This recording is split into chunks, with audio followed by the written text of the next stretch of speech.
Let's Mike Career.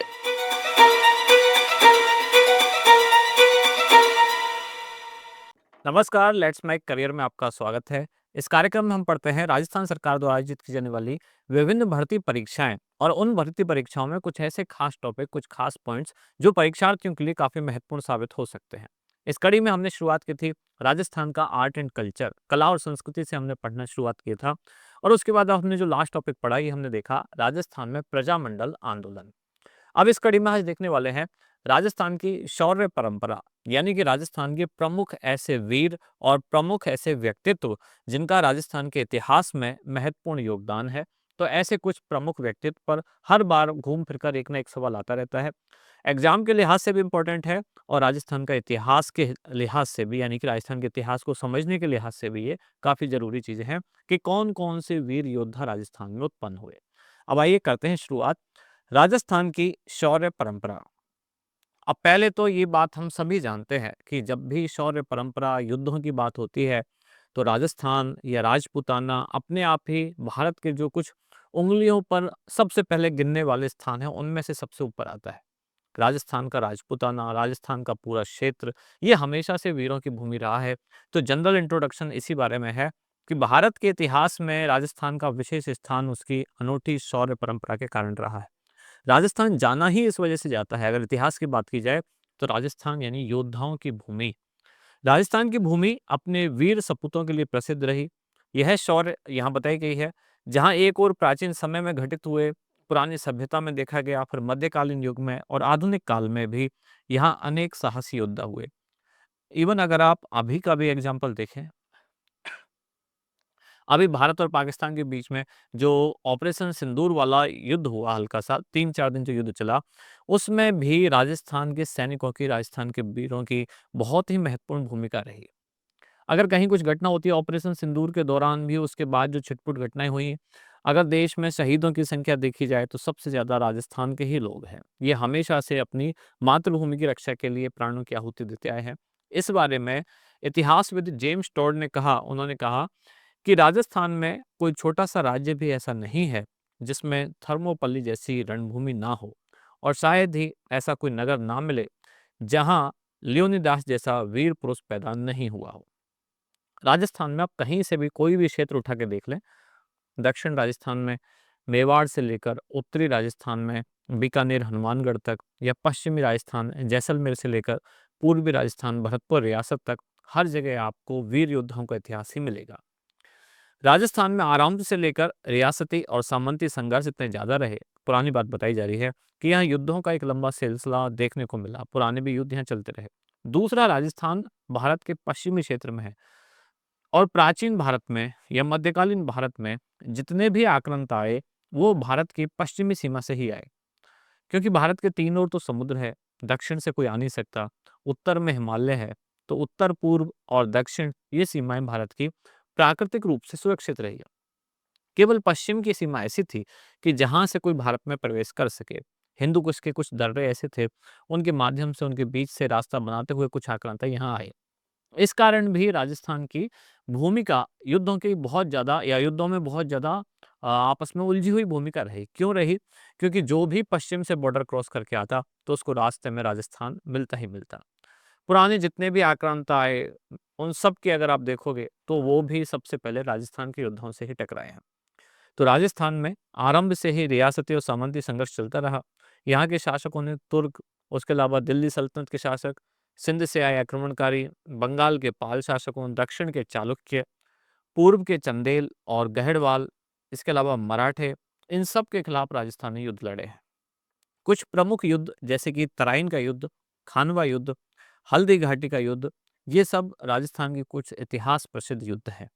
Rajasthan के कुछ परमवीर योद्धा जैसे कि पृथ्वीराज चौहान, राणा सांगा, महाराणा प्रताप, राणा कुंभा, ऐसे कई हैं। अगर आप गिनना चालू करेंगे, हमीर जैसे बहुत, जो गिनती आपकी चलते ही जाएगी। राजस्थान के घर घर में ऐसे योद्धा पैदा हुए हैं। राजस्थान की आम जनता में स्वामी भक्ति एक महत्वपूर्ण परंपरा रही है, यहाँ आज भी यहाँ है। कवि प्रदीप ने राजस्थान के बारे में क्या कहा, जैसे कि उन्होंने कुछ पंक्तियों में कहा, आओ बच्चों तुम्हें दिखाएं झांकी हिंदुस्तान की। अब इसमें उन्होंने राजस्थान को लेकर एक बात लिखी थी कि ये है अपना राजपुताना, नाज इसे तलवारों पे, जिसने अपना जीवन काटा बरछी तीर कमानों पे। राजस्थान की अगर बात की जाए इतिहास में, तो राजस्थान का इतिहास ही यही है कि यहाँ के योद्धा युद्धों के लिए हमेशा जाने गए। अब आगे बढ़ते हैं। अंग्रेजी शासनकाल में साम्राज्यवादी शासन के विरुद्ध भी राजस्थान के लोगों की भूमिका काफ़ी महत्वपूर्ण रही। 1857 की क्रांति हो चाहे, क्रांति हालाँकि शुरू मेरठ से हुई थी, लेकिन राजस्थान में नसीराबाद, फिर आऊआ, फिर कोटा, इन्होंने भी अंग्रेज़ों के साथ ज़बरदस्त संघर्ष किया और अंग्रेज़ों के लगभग पाँव यहाँ से उखाड़ दिए। ऐसे ही शाहपुरा, भीलवाड़ा, यहाँ के भी बारहट परिवार जैसे केसरी सिंह बारहट वगैरह, प्रताप सिंह बारहट, तो इन सब ने भी अंग्रेज़ों के विरुद्ध सशस्त्र क्रांति में अमूल्य योगदान दिया। अभी कुछ दिन पहले से जो हम पढ़ भी रहे थे, 1857 की क्रांति में राजस्थान का योगदान, या राजस्थान के किसान आंदोलन, या राजस्थान के जनजातीय आंदोलन, इन सब में यहाँ के जो लोग हैं उनका महत्वपूर्ण योगदान है। फिर 1912 जब लॉर्ड हार्डिंग को बम से मारने के प्रयास में दिल्ली बम कांड हुआ, और इसमें ही प्रताप सिंह और जोरावर सिंह बारठ इनकी महत्वपूर्ण भूमिका भी रही है। अंग्रेजों का साम्राज्यवादी शासन का दौर, जिसमें राजस्थान शेष भारत के समान ही गांधी जी के अहिंसात्मक और सर्वोदय आंदोलन का केंद्र बना रहा। राजस्थान की जनता ने ही इन कार्यक्रम में, इन आंदोलन में भाग लिया। गांधी जी के नेतृत्व में चल रहे स्वाधीनता आंदोलन में इस दौरान ही राजस्थान के अलग अलग क्षेत्रों में प्रजामंडल आंदोलन की स्थापना हुई। जब भी केंद्र में कोई बड़ा आंदोलन चला, जैसे कि एक हो गया असहयोग आंदोलन, ऐसे सविनय अवज्ञा आंदोलन, ऐसे ही भारत छोड़ो आंदोलन, जब केंद्र में कुछ ऐसा बड़ा आंदोलन चल रहा था, तो राजस्थान में भी अलग अलग दूर दराज के क्षेत्रों में जो आंदोलन चल रहे थे उनमें भी तेजी आई, क्योंकि वो चाह रहे थे कि जो एक बहती हुई धारा है उसके साथ अगर वो भी अपनी शक्ति लगा देंगे तो आंदोलन का स्वरूप और ज़्यादा बढ़ जाएगा। केंद्र में गांधी जी एक अच्छे खासे आंदोलन का नेतृत्व कर रहे थे, 1920-22 के आसपास ये जो था असहयोग आंदोलन। तो इसी दौर में राजस्थान में भी प्रजामंडल आंदोलन अपने शिखर पर पहुंचने लगा था, क्योंकि यहाँ भी इन लोगों को उम्मीद जगी कि अगर अंग्रेज असहयोग आंदोलन से परेशान हैं, तो यही वो अवसर है, यही वो मौका है जब उनको और ज़्यादा दबाव में लाया जा सकता है। ऐसे ही जब दौर आता है दूसरे विश्व युद्ध का 1939 के बाद, तो अंग्रेज पहले से ही दूसरे विश्व युद्ध के लिए पूरे विश्व में दबाव में है। तब भारत में भी आंदोलन और तेजी से हो गए, और इसी दौर में राजस्थान में भी आंदोलन और तेजी से हुए ताकि अंग्रेजों पर दबाव बनाया जा सके। इसके बाद 19वीं शताब्दी के उत्तरार्ध में जब यहाँ के शासक अपनी स्वाधीनता और अपनी चेतना को विस्मृत कर गए, यानी कि वो भूल गए कि उनका स्वाभिमान क्या रहा है, इसीलिए लिखा गया चेतावनी रथ चुंगटिया 13 उनको सोरठे लिख के दिए गए, जो मेवाड़ के महाराणा है, ताकि उनको याद आए कि उनके पूर्वज किस तरह से रहे।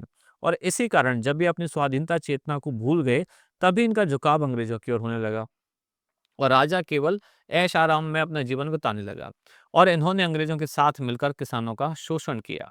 किसानों ने संगठित होकर स्थानीय जमींदारों के विरुद्ध संघर्ष किया, साथ ही अपनी देसी रियासतों और रजवाड़ों के विरुद्ध भी संघर्ष किया। जैसे उदाहरण है बिजौलिया किसान आंदोलन, बेंगू किसान आंदोलन, ये इस दौर के कुछ महत्वपूर्ण किसान आंदोलन रहे। अब यहाँ जो स्थानीय आदिवासी हैं, इनकी कुछ कई वीर गाथा हैं। आदिवासियों के आंदोलन में एक प्रमुख नाम आता है गोविंद गिरी, जो 1883 में इन्होंने संप सभा की स्थापना की। ये इस तरह के सवाल पूछे जाते हैं, संप सभा, इसकी स्थापना किसने की? तो गुरु गोविंद गिरी ने संप सभा की स्थापना की। साथ ही दक्षिण राजस्थान की जो भील और गरासिया हैं, इन सबको भी आपस में एकत्रित किया। एक जागृति उत्पन्न हुई पूरे राजस्थान के क्षेत्र में। स्थानीय सामंत और अंग्रेज उससे थोड़े से परेशान हुए, और परिणाम यह हुआ कि 1913 में मानगढ़ की पहाड़ी पर ये संप सभा के 1500 से भी अधिक आदिवासियों को अंग्रेजों ने घेर कर मार डाल दिया। पहाड़ी को चारों ओर से घेर लिया, बिना कोई चेतावनी के अंग्रेजों ने यहाँ फायरिंग शुरू कर दी। ये भी जैसे कि जलियांवाला बाग हत्याकांड है, उसका जैसे ही हत्याकांड यहाँ हुआ। गोविंदगिरी के बाद फिर मोतीलाल तेजावत, इन्होंने मेवाड़ क्षेत्र, मुख्य रूप से उदयपुर और उसके आसपास के जो क्षेत्र हैं, यहाँ के आदिवासियों को प्रेरित किया कि वो बेगार प्रथा का विरोध करें, यानी कि बिना पैसे के काम ना करें। अनुचित लगान जो उन पर लगाई जा रही है उसका विरोध करें। भारी कर जो उनको देना पड़ रहा है उसका विरोध करें। इससे पहले 1840 में बनाई गई थी मेवाड़ भील कोर, और इसने 1857 के जो विद्रोह हुआ था अंग्रेजों के खिलाफ, उसमें भी महत्वपूर्ण भूमिका निभाई। अब शॉर्ट में एक बात कही गई है कि राजस्थान के कण कण में स्वाधीनता की चेतना भरी हुई है, हमेशा से विद्यमान रही है। अब इसके कुछ प्रमुख शौर्य परंपरा में देखा जाए तो कुछ प्रमुख वीर, उनके बारे में अब जानकारी हम पढ़ना शुरू करते हैं। सबसे पहले जानते हैं राजस्थान के कुछ ऐसे प्रमुख सेनानी जिनको परमवीर चक्र प्रदान किया गया है। परमवीर चक्र किसको मिलता है? सेना में रहकर सर्वोच्च पराक्रम करने वाले योद्धाओं को। जब युद्ध काल चल रहा हो, देश में युद्ध काल चल रहा हो, युद्ध में उलझी हुई है सेना, और उस समय ऐसे वीर, ऐसे सैनिक जो कुछ परम वीरता दिखाते हैं, उनको दिया जाता है परमवीर चक्र। और जब शांति काल चल रहा है, उस दौरान कोई भी सैनिक हो या अर्ध सैनिक हो या ऐसा कोई अधिकारी या कर्मचारी जो सेना के संगठनों से जुड़ा हुआ है, ये अगर कोई बहुत वीरता का काम करता है, तब उनको दिया जाता है अशोक चक्र। दोनों में अंतर क्या है? युद्ध के दौरान परम वीरता दिखाने के लिए परमवीर चक्र, और शांति काल में परम वीरता दिखाने के लिए अशोक चक्र प्रदान किया जाता है। भारत का ये सर्वोच्च सम्मान है। सैन्य अलंकरण में सैनिक को दिया जाने वाला सर्वोच्च सम्मान है परमवीर चक्र। नागरिकों को दिया जाने वाला सर्वोच्च सम्मान ये है भारत रत्न। तो परमवीर चक्र जो कि भारत का सर्वोच्च शौर्य सैन्य अलंकरण है, यह मुख्यतः दुश्मनों की उपस्थिति में उच्च कोटि की शूरता, त्याग और बलिदान के लिए प्रदान किया जाता है। और राजस्थान के शहीद मेजर पीरू सिंह शेखावत, इनको 1952 में, और शहीद मेजर शैतान सिंह, इनको 1963 में मरणोपरांत परमवीर चक्र से नवाजा गया। तो दो प्रमुख सैनिक हमको याद रखने हैं राजस्थान के। पीरू सिंह शेखावत, इनको मिला 1952 में, और मेजर शैतान सिंह, इनको मिला 1963 में। अब आइए जानते हैं दोनों के बारे में। सबसे पहले जानते हैं मेजर पीरू सिंह शेखावत। ये आप जो फोटो में देख पा रहे हैं, ये है मेजर पीरू सिंह शेखावत। अक्टूबर 1947 में पाकिस्तान ने भारत पर आक्रमण किया। ये कश्मीर के मुद्दे को लेकर था, जिसको उन्होंने नाम दिया कबायली हमला। यानी कि आसपास के क्षेत्र के जो कबायली लोग थे, उनकी भेष में पाकिस्तान की सेना ने ही हमला किया था। कारण ये था कि जो महाराजा हरि सिंह थे, कश्मीर के महाराजा, वो चाहते थे कि कश्मीर को स्वतंत्र रखें। और पाकिस्तान में वहाँ का जो राष्ट्र प्रमुख यानी कि मोहम्मद अली जिन्ना, उनके दिमाग में ये था कि कश्मीर ऐसा राज्य है जिसमें बहुसंख्यक आबादी मुस्लिम है और वहाँ का शासक हिंदू है। तो जिन्ना के मन में कहीं न कहीं ये था कि जो बहुसंख्यक मुस्लिम आबादी है, ये पाकिस्तान में आसानी से मिलना पसंद करेगी। और कश्मीर की भौगोलिक स्थिति भी ऐसी थी कि वो पाकिस्तान के साथ है, बिल्कुल बॉर्डर साझा करता था। तो जिन्ना के मन में ये लालच जागा कि कश्मीर में अगर हम थोड़ा-सा बल प्रयोग करें, अगर ये महाराजा हरि सिंह मानने को तैयार नहीं है, तो हम बलपूर्वक कश्मीर का विलय पाकिस्तान में कर सकते हैं। और अभी तक महाराजा हरि सिंह 1947 तक इस निर्णय पर नहीं पहुंचे थे कि उनको भारत के साथ जाना है या पाकिस्तान के साथ। उनका मन था कि वो कश्मीर को एक स्वतंत्र देश बनाए रखें। पर पाकिस्तान ने हमला कर दिया अक्टूबर 1947 में। यही कहलाया कबायली आक्रमण। अब इस दौरान महाराजा हरि सिंह ने भी भारत के साथ समझौता किया और वो कश्मीर का विलय भारत का में करने में राजी हो गए। अब जब उन्होंने विलय पत्र पर हस्ताक्षर कर दिए, तब कश्मीर की सुरक्षा के लिए भारत की तरफ से सेना भेजी गई, और इसी सेना में शामिल थे पीरू सिंह शेखावत। युद्ध में दुश्मनों से लोहा लेते हुए राजस्थान के शेखावाटी क्षेत्र के हैं वीर सेनानी मेजर पीरू सिंह शेखावत शहीद हो गए, जिनका जन्म हुआ था 20 मई 1918। गांव इनका है रामपुर बेरिए, जिला है झुंझुनू। और 1936 में राजपुताना राइफल्स में भर्ती हुए। 1918 में जन्म हुआ, 18 वर्ष की आयु में ही राजपुताना राइफल्स इसमें ये भर्ती हो गए। और 1948 की गर्मियों में जब ये कबायली हमला हुआ, तो इनकी आयु थी लगभग 30 वर्ष। इसमें पाकिस्तानी सेना और कबायली जो उनके आसपास के क्षेत्र के लोग थे, उनकी संयुक्त सेना के साथ ही लड़ाई कर रहे थे। कश्मीर के टीतवाल सेक्टर पर उन्होंने आक्रमण किया। अब इस हमले में जो आक्रमणकारी थे, वो पहले से पहाड़ी पर तैनात थे, अच्छी ऊंची लोकेशन लेकर बैठे थे, और उस पहाड़ी पर कब्जा करने का काम दिया गया था इनकी ही राजपूताना राइफल्स को, जिसमें मेजर थे पीरू सिंह शेखावत। ये इसकी अगुवाई कर रहे थे। आधे से ज़्यादा इनके साथी शहीद हो गए, और उसके उपरांत भी ये आगे बढ़ते रहे। मशीन गन की ओर ये बढ़े। उस मशीन गन की ओर जो ऊपर से गोलियां चला रही थी, उन्होंने मशीन गन चला रही दुश्मन सेना के सभी सैनिकों को मार दिया और उस पोस्ट पर कब्जा किया। फिर आगे दूसरी मशीन गन की तरफ बढ़ रहे थे, तो उनके ऊपर एक बम आके गिर गया, घायल हो गए। घायल अवस्था में भी काम करते रहे, लड़ाई जारी रखी, और अंत में 18 जुलाई 1948 को वो शहीद हो गए।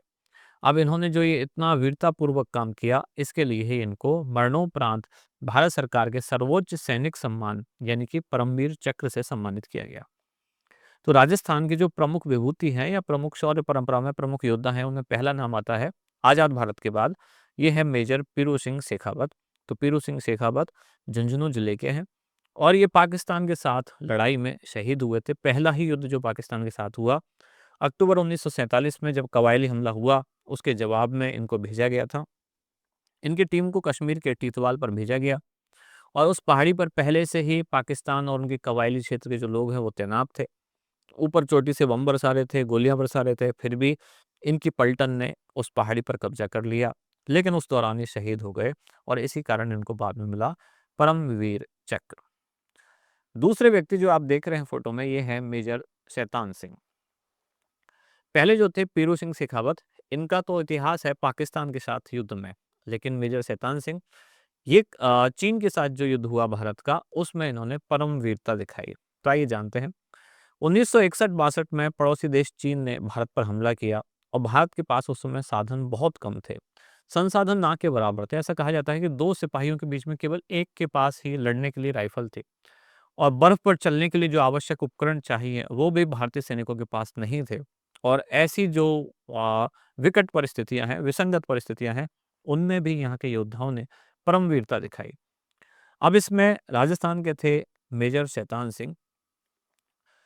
इनका जन्म हुआ 1 दिसंबर 1924 को जोधपुर में। 1962 के युद्ध में मेजर शैतान सिंह इनके नेतृत्व में 13वीं कुवायूनी बटालियन, इसकी सी कंपनी रेजांगला दर्रे में तैनात थी और चीनी सैनिकों का मुकाबला कर रही थी। 18 नवंबर 1962 को पहली खेप में उधर से 350 चीनी सैनिकों ने और फिर दूसरे 400 चीनी सैनिकों ने हमला बोला और इधर से मुकाबला कर रहे थे मेजर शैतान सिंह। अब इस हमले में वो काफ़ी बुरी तरह से घायल हो गए थे।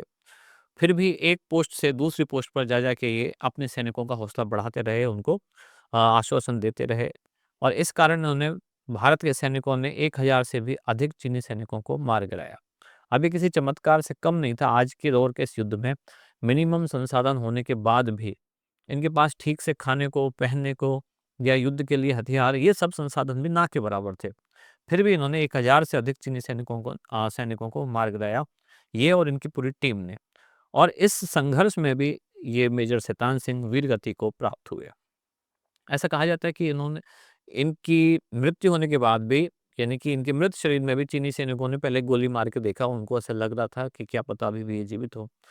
उनके बारे में प्रसिद्ध है कि संघर्ष में उनके दोनों हाथ लहूलुहान हो गए, तो भी मशीन गन को अपने पैरों से बांधकर वे पैरों से भी ये गोलियां चलाते रहे और तब तक चलाते रहे जब तक कि उनके खुद के प्राण नहीं चले गए।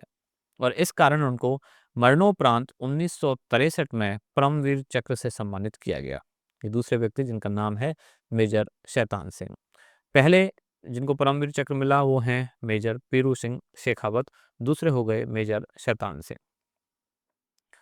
अब आइए अगला बढ़ते हैं। ये हैं परमवीर चक्र वाले, राजस्थान में अभी 2 को ही मिले हैं। पूरे देश में बात की जाए तो अभी तक, आज़ादी के बाद से अभी तक सिर्फ 21 सैनिकों को ही परमवीर चक्र मिला है और उनमें से 2 हैं राजस्थान के। अब बात करते हैं महावीर चक्र विजेताओं की। तो महावीर चक्र जो कि परमवीर चक्र के बाद भारत का दूसरा उच्च शौर्य अलंकरण है। जैसे कि नागरिकों को दिए जाने वाला जो सर्वोच्च सम्मान है वो है भारत रत्न और उसमें दूसरा जो है सर्वोच्च वो है पद्म विभूषण, फिर तीसरा है पद्म भूषण। ऐसे ही सैनिकों को दिए जाने वाला युद्ध काल में सर्वोच्च सम्मान है परमवीर चक्र और उसमें जो दूसरा आता है ये है महावीर चक्र। यह युद्ध के समय वीरता दिखलाने के लिए दिए जाने वाला पदक है और मुख्यतः युद्ध की स्थिति में उच्च कोटि की वीरता, शूरता, त्याग, बलिदान इसके लिए दिया जाता है। अब आइए जानते हैं राजस्थान में किस किस को मिला है महावीर चक्र। पहले हैं सूबेदार चुनाराम फागड़िया। इनको राजस्थान का पहला महावीर चक्र मिला सूबेदार चुनाराम फागड़िया को। कब? 1948 में भारत पाकिस्तान के युद्ध में। जिस युद्ध में, यानी कि कश्मीर वाला वही युद्ध जिसमें पीरू सिंह शेखावत को परमवीर चक्र मिला, उसी युद्ध में चुनाराम फागड़िया इनको महावीर चक्र प्राप्त हुआ। सूबेदार थे ये चुनाराम फागड़िया। जन्म हुआ 1923 में सीकर जिले के लक्ष्मणगढ़ तहसील और यहाँ का गांव है डलमास की ढांडी में इनका जन्म हुआ। फिर जून 1948 में कश्मीर के पुंछ राजौरी सेक्टर में एक पहाड़ी पर ये यहाँ तैनात थे, जहाँ हमला किया गया था पाकिस्तान की तरफ से, और उन दुश्मनों को हटाने की ज़िम्मेदारी इनको दी गई थी राजपूताना राइफ़ल्स के टुकड़ी को, जिसमें ये हवलदार थे चुनाराम फागड़े, ये उसका नेतृत्व कर रहे थे। जब ये उनके काफ़ी नज़दीक पहुँच गए तो उन पर एक ग्रेनेड फेंक दिया गया था, और उससे भी ये भयभीत नहीं हुए। इसके बाद भी उन्होंने 2 दुश्मनों को मार दिया और 3 को घायल कर दिया। इसके बाद उनको भारत सरकार की तरफ से महावीर चक्र प्रदान किया गया। हमको ये याद रखना है कि राजस्थान का पहला महावीर चक्र किसको दिया गया है? तो ये दिया गया सूबेदार चुनाराम फागड़िया को। कौन से युद्ध में दिया गया? तो भारत पाकिस्तान के 1948 के युद्ध में ये दिया गया है। ऐसे ही राजस्थान का पहला परमवीर चक्र किसको मिला? तो ये दिया गया पीरू सिंह शेखावत को। कौन से युद्ध में? तो भारत पाकिस्तान के 1948 के युद्ध में ही दिया गया। राजस्थान का दूसरा परमवीर चक्र किसको मिला? तो ये मिला मेजर शैतान सिंह को। कौन से युद्ध के लिए? तो 1961-62 में भारत और चीन के युद्ध के लिए उनको प्रदान किया गया। अब आगे बढ़ते हैं। महावीर चक्र में अगले व्यक्ति शहीद सैनिक ढोलक सिंह। ये भी भारत पाकिस्तान की लड़ाई में जोधपुर जिले में तैनात थे। सेकला जुनावस गांव में जन्मे हैं ये। तैनात नहीं, सॉरी, ये हैं जोधपुर जिले के गांव, कौन सा, जिसका नाम है सेकला चुनावस गांव। इसमें ये जन्मे ढोलक सिंह। इनको भी महावीर चक्र से नवाजा गया। जन्म हुआ इनका 1 दिसंबर 1923 को, और 21 वर्ष की आयु में 1944 में भारत की सेना की जो 6 राजपूताना राइफल्स है, इसमें ये सम्मिलित हुए थे। फिर अप्रैल 1948 में उनकी सैनिक टुकड़ी कश्मीर भेजी गई, उरी सेक्टर में। यानी कि जन्म तो जोधपुर में है, लेकिन इनकी तैनाती जिस युद्ध में कहाँ हुई है? ये तैनाती हुई है कश्मीर के उरी क्षेत्र में। और 29 अप्रैल को ढोलक सिंह की जो सैन्य टुकड़ी है, ये उरी का मोर्चा कहलाने वाले नवाला पिकेट के दुश्मनों के कब्जे से छुड़ाने का इनको आदेश मिला था। 20 घंटे तक ये संघर्ष चला। दोनों तरफ से गोलियां बरसाई गई और इनके द्वारा 5 दुश्मनों को मार गिराया गया। लेकिन वो खुद भी इस युद्ध में शहीद हो गए, और मरणोपरांत ढोलक सिंह को दिया गया था महावीर चक्र। इसके बाद अगले हैं ब्रिगेडियर रघुवीर सिंह राजावत। जन्म हुआ 2 नवंबर 1923 को, और इनको 1965 का जो भारत पाकिस्तान का युद्ध हुआ, उस युद्ध के कारण इनको उसमें वीरता दिखाने के लिए इनको महावीर चक्र प्रदान किया गया। ये 18 राजपूताना रेजिमेंट में तैनात थे। उनकी सैन्य टुकड़ी को पंजाब के खेमकरण में और आसाल के उत्तर क्षेत्र की कमान इनको संभालनी थी, वहां इनको भेजा गया। और इनकी टुकड़ी पर 9 नवंबर 1965 को पाकिस्तान के सैनिकों ने टैंकों से हमला किया, जिसमें ब्रिगेडियर रघुवीर सिंह के नेतृत्व में ये जो सैनिक थे, भारतीय सेना की टुकड़ी, इसने पाकिस्तान के 22 पैटर्न टैंक नष्ट कर दिए। और ये पैटर्न टैंक जो थे वो अमेरिका से लेकर आए थे, जिनके बारे में कहा जाता था कि इनका कोई तोड़ नहीं है, इनको नष्ट नहीं किया जा सकता। ऐसे 22 टैंक इन्होंने नष्ट कर दिए। और उनके साहस के लिए तत्कालीन जो राष्ट्रपति थे डॉक्टर सर्वपल्ली राधाकृष्णन, उन्होंने इनको महावीर चक्र से सम्मानित किया। बगल में जो साफा पहने हुए देख रहे हैं आप, यही हैं ब्रिगेडियर रघुवीर सिंह। उनके बाद आते हैं कर्नल उदय सिंह भाटी। अब हम बात कर रहे हैं महावीर चक्रों की। 26 जनवरी 1972 महावीर चक्र से इनको सम्मानित किया गया। कर्नल उदय सिंह भाटी जोधपुर क्षेत्र के शेरगढ़ से संबंध रखते हैं। और 1971 का जो भारत पाकिस्तान युद्ध हुआ, जिसके बाद कि बांग्लादेश का जन्म हुआ था, उसी युद्ध में कारगिल सेक्टर में तैनात थे। उस समय पाकिस्तान ने हमला किया। इस समय लद्दाख स्काउट की 3 टुकड़ियों को चालुंका से तारकोट तक का क्षेत्र कब्जा करने का काम सौंपा गया था, और इन्होंने इसी युद्ध में बड़ी वीरता का काम किया। सभी तरफ से कटा हुआ होने के बाद भी 18,000 फीट की ऊंचाई पर 0 डिग्री सेंटीग्रेड तापमान पर उस क्षेत्र में इन्होंने युद्ध लड़ा, जिनका नाम है कर्नल उदय सिंह भाटी। यानी ऐसा क्षेत्र जिस पर चलना भी मुश्किल था, वहां जाकर इन्होंने दुश्मनों से लड़ाई लड़ी और उनको काफी नुकसान पहुंचाया। बाद में इनको उदय सिंह भाटी को महावीर चक्र प्रदान किया गया। अगले हैं राजस्थान के महावीर चक्र विजेता लेफ्टिनेंट कर्नल हनूत सिंह। जन्म हुआ 6 जुलाई 1933 को बाड़मेर के जसोल में, और इन्होंने अपना पराक्रम दिखाया 1971 की जो भारत पाकिस्तान की लड़ाई हुई थी उस युद्ध पे। 16 दिसंबर 1971 हनूत सिंह शक्करगढ़ सेक्टर में तैनात थे, और उनकी टुकड़ी को बसंतर नदी पर दुश्मनों से लोहा लेने भेजा गया था कर्नल हनूत सिंह। दुश्मनों ने जमीन के भीतर विस्फोटक छिपा रखे थे, लेकिन फिर भी आगे बढ़ते रहे। 2 दिनों तक लगातार इन्होंने उनका सामना किया।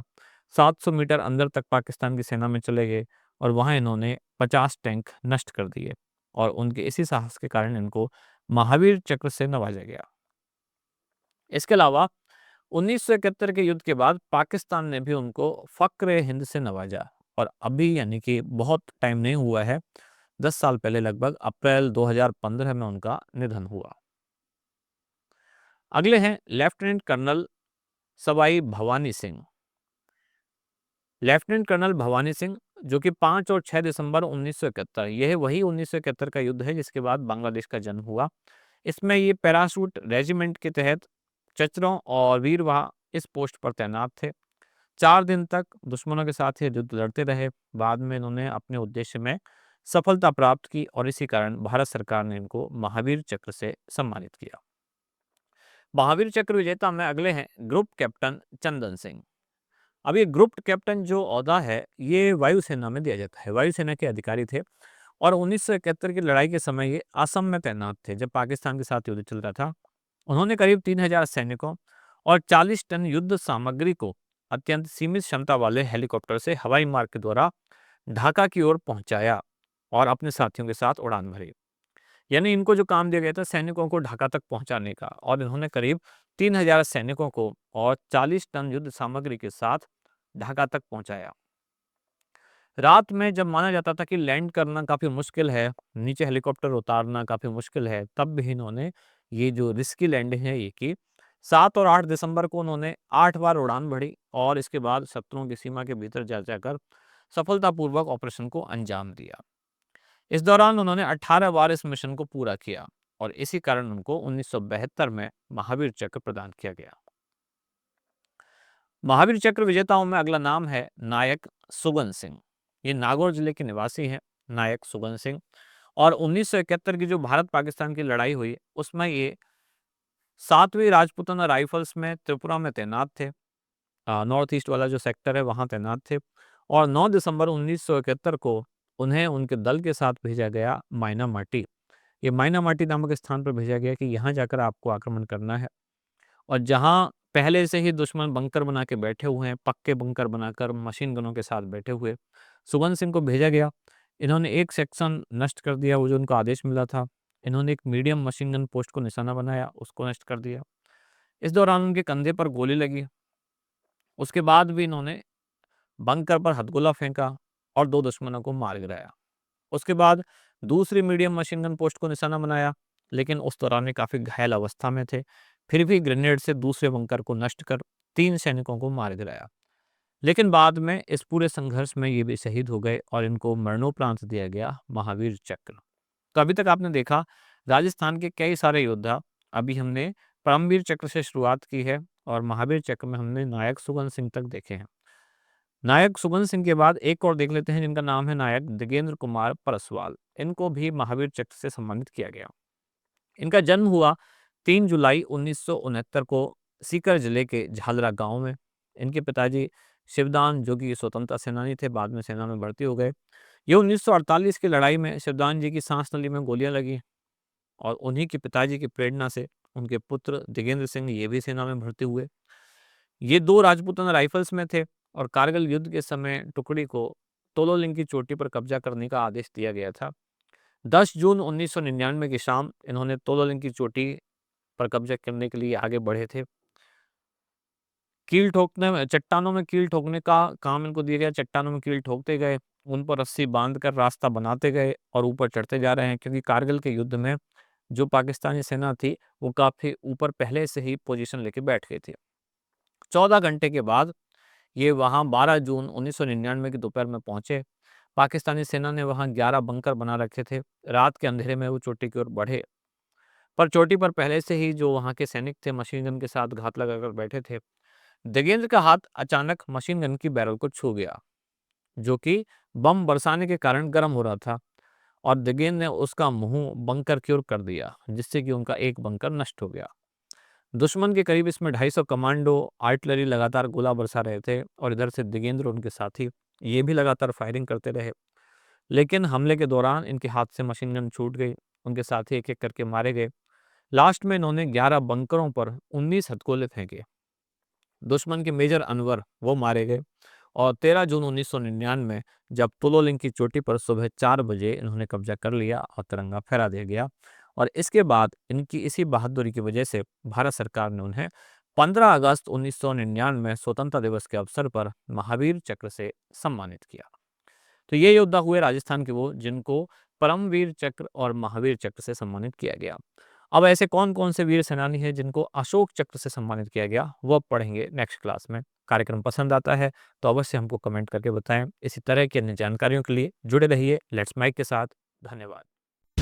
आप सुन रहे थे let's mic more than radio. Follow कीजिए हमें हमारे सोशल मीडिया प्लेटफॉर्म्स पर। It's time for news. It's time for more than radio. Presenting the first radio news app, Let's Mic. Let's Mic, a news-based app on your phone where you get to watch and listen news, talk shows, interviews, radio show podcasts. On Let's Mic, you get all relevant information of TV, print, radio, podcast, and digital. Let's Mic talks about every segment of life.